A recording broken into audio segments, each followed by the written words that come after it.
الحمد لله وحده والصلاة والسلام على من لا نبي بعده أما بعد فأعوذ بالله من الشيطان الرجيم بسم الله الرحمن الرحيم وتعاونوا على البر والتقوى ولا تعاونوا على الإثم والعدوان صدق الله العظيم.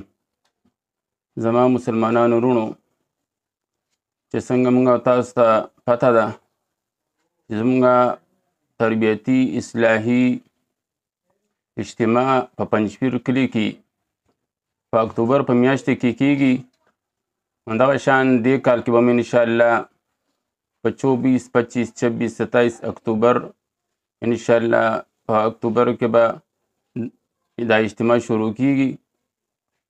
نو موږ تاسو څنګه ما قرآن مجید آیات ولستو وتعاونوا علی البر والتقوى چې تاسو یو بل سره د نیکۍ په کارونو کې د تقوا په کارونو کې تعاون کوي، مدد کوي او د ګناه په کار کې مو دا یو تربیتي اصلاحي اجتماع ده او د لرې نه ګوټون علما کرام راځي، د دنیا نه خلک راځي او دې نه مستفید کیږي چې موږ تاسو خپل بستره خپل سامان راوالو.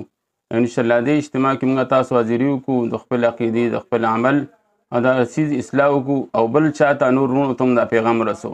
انشاءالله زما خپل هم اراده ده او تاسو خپل انشاءالله دعوت ته تاسو ته چې ټول مرګري سره سور نارینه زنانه د کار والدین انشاءالله د کار په نیت د عمل په نیت انشاءالله موږ د اجتماع کې کوشش وکړو، د شرکت کوشش وکړو انشاءالله. الله دې عمل کولو توفیق راکړي.